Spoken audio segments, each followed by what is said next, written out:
Assalamualaikum warahmatullahi wabarakatuh. Halo semuanya.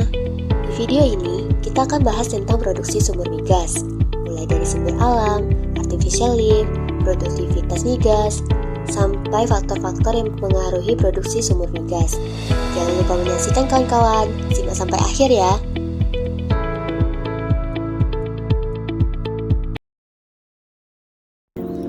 Minyak dan gas bumi atau biasa lebih dikenal dengan migas adalah sumber energi utama di dunia yang berasal dari sisa-sisa organisme laut yang tertimbun di dalam bumi selama jutaan tahun lamanya. Proses ini berlangsung pada tekanan dan suhu yang tinggi yang menghasilkan hidrokarbon sebagai bahan utama minyak dan gas. Migas memiliki peran penting yang sangat besar dari berbagai sektor, baik itu industri, pembangkit listrik, dan transportasi. Nah, migas ini membutuhkan teknologi yang sangat canggih dari eksplorasi dan eksploitasi. Nah, untuk mengelola dan menemukan cadangan yang efisien, maka kita memerlukan teknologi yang sangat canggih. Reservoir migas adalah tempat dalam bumi yang dapat menyimpan minyak dan gas dalam pori-pori batuan. Reservoir ini terbentuk dari batuan berpori yang memiliki kemampuan menyimpan dan mengalirkan fluida. Ada 3 komponen utama reservoir migas, terdiri dari pertama yaitu batuan reservoir, ada fluida migas, dan ada perangkap geologi. Nah, pada batuan reservoir ini seperti batu pasir dan batu gamping yang dapat menyimpan minyak dan gas bumi. Lalu ada fluida migas, itu terdiri dari minyak, air, dan gas yang terperangkap dalam batuan. Lalu ada yang ketiga yaitu perangkap geologi. Ini terdiri dari seperti lipatan yang ada di bawah permukaan bumi yang dapat mencegah minyak dan gas bumi naik ke atas permukaan bumi. Sumur-sumur alam atau natural flow well merupakan jenis sumur minyak atau gas yang dapat mengalirkan fluida dari dalam bumi menuju ke permukaan secara alami tanpa adanya bantuan dari pompa. Hal ini terjadi dikarenakan adanya tekanan tinggi pada reservoir dibandingkan dengan tekanan pada hidrostatik di dalam sumur itu sendiri.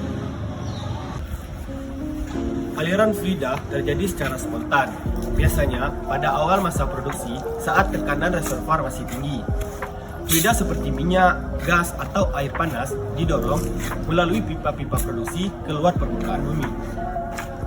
Komponen utama yang digunakan pada sumur-sumur alam diantaranya adalah tubing. Tubing merupakan pipa tempat mengalirkan fluida ke permukaan. Kemudian ada wellhead. Wellhead ini merupakan struktur di permukaan sumur. Kemudian ada grease mastery. Grease mastery ini merupakan sistem katup dan kontrol yang dapat mengatur aliran fluida. Kemudian ada choke valve. Choke valve ini sendiri biasanya digunakan untuk mengatur laju produksi dan menjaga tekanan agar tetap aman. Sumur-sumur alam biasanya dapat dijumpai pada awal masa produksi migas atau pada daerah-daerah yang memiliki tekanan tinggi pada bawah tanahnya, seperti pada lapangan geotermal atau reservoir gas yang dangkal. Seiring berjalannya waktu, reservoir ini akan semakin berkurang. Ketika reservoirnya berkurang dan mengalami tekanan yang menurun, maka sumur otomatis akan berhenti. Jika hal itu terjadi, maka operator produksi harus menggantikan produksi tersebut menggunakan artificial lift untuk menjaga dan melanjutkan produksi dari migas tersebut. Nah, setelah kita membahas mengenai sumber alami pada pompa produksi migas, selanjutnya kita akan membahas mengenai artificial lift pada pompa produksi migas.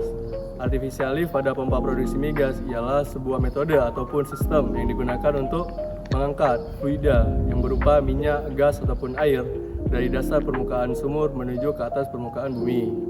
Nah, ini dilakukan di mana ketika tekanan alami pada reservoir tidak lagi mampu untuk mengangkat ataupun mengangkut fluida secara alami, sehingga dibutuhkan artificial lift. Artificial lift sendiri terbagi menjadi 3, diantaranya ialah gas lift, ESP ataupun electric submergible pump, dan RSP ataupun rod sucker pump.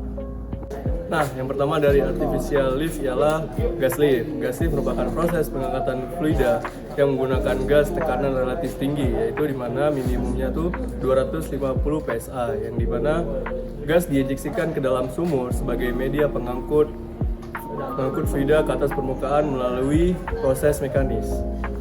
Nah, selanjutnya ini ada Electric Submergible Pump ataupun yang disebut dengan ESP. ESP sendiri merupakan pompa jenis sentrifugal yang digerakkan oleh motor listrik. Disebut sebagai pompa submergible karena dalam proses operasinya motor dan juga pompa berada di bawah fluid level atau di bawah permukaan fluida. Yang terakhir sendiri adalah SRP ataupun Sucker Rod Pump, yaitu sebuah pompa angkat buatan yang digunakan untuk mengangkut fluida yang berupa minyak ataupun gas dari dalam sumur menuju ke atas permukaan. SRP menggunakan sebuah batang logam yang disebut dengan sucker rod yang akan dihubungkan dengan piston di bawah sumur yang nanti akan digerakkan oleh sebuah pompa yang berada di atas permukaan. Gerakan naik dan turun ini akan mengangkat fluida berupa minyak dan gas untuk naik ke atas permukaan.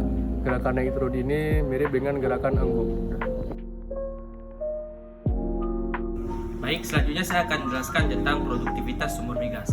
Produktivitas sumur migas adalah ukuran seberapa besar kemampuan suatu sumur untuk mengalirkan fluida seperti minyak, gas, dan air dari reservoir ke permukaan. Salah satu parameter penting untuk menilai produktivitas ini adalah Productivity Index atau yang biasa disingkat dengan PI. PI merupakan perbandingan antara laju produksi yang dihasilkan suatu sumur terhadap perbedaan tekanan antara tekanan statik dengan tekanan yang terjadi di dasar sumur. Rumus PI adalah PI sama dengan Q per PS kurang PWF, yang dimana Q adalah laju produksi, PS adalah tekanan statik, dan PWF merupakan tekanan di dasar sumur. PI biasanya dinyatakan dalam satuan barel per desi per hari, yang dimana semakin tinggi PI, artinya suatu sumur lebih mudah atau efisien dalam memproduksi suatu fluida. Selain itu, dikenal juga kurva IPR atau Inflow Performance Relationship. Kurva ini menunjukkan hubungan antara tekanan dasar sumur dan laju aliran fluida ke dalam sumur. IPR ini sangat penting dalam perancangan sistem produksi, termasuk saat memilih metode artificial lift. Dengan menganalisis IPR, kita bisa mengetahui kapan tekanan dasar sumur bisa menurun dan kapan intervensi bisa digunakan. Produksi sumur migas dipengaruhi oleh berbagai faktor, baik dari sisi alamiah reservoir maupun dari aspek teknis di permukaan. Adapun beberapa faktor utamanya yaitu, pertama, tekanan reservoir. Semakin tinggi tekanan dalam reservoir, maka semakin banyak juga fluida yang terdorong ke permukaan. Namun seiring waktu, fluida tekanan tersebut dapat menurun sehingga mempengaruhi produksi sumur migas.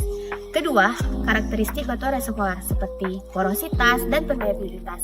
Porositas menentukan seberapa banyak fluida yang dapat disimpan di dalam batuan reservoir tersebut, sedangkan permeabilitas menunjukkan seberapa mudah fluida tersebut mengalir melalui batuan reservoir.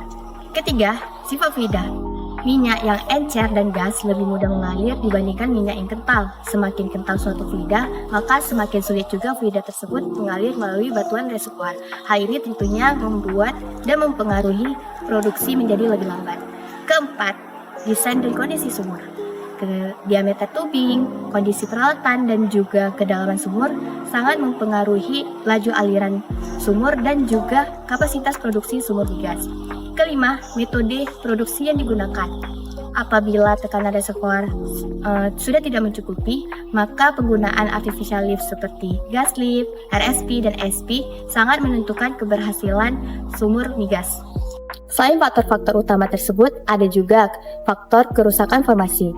Hal ini dapat terjadi ketika pori-pori batuan yang berada di sekitar sumur mengalami penyumbatan akibat lumpur bor, endapan lilin, dan juga partikel halus. Hal ini tentunya mengakibatkan aliran fluida yang naik ke permukaan menjadi terhambat dan produksi menurun.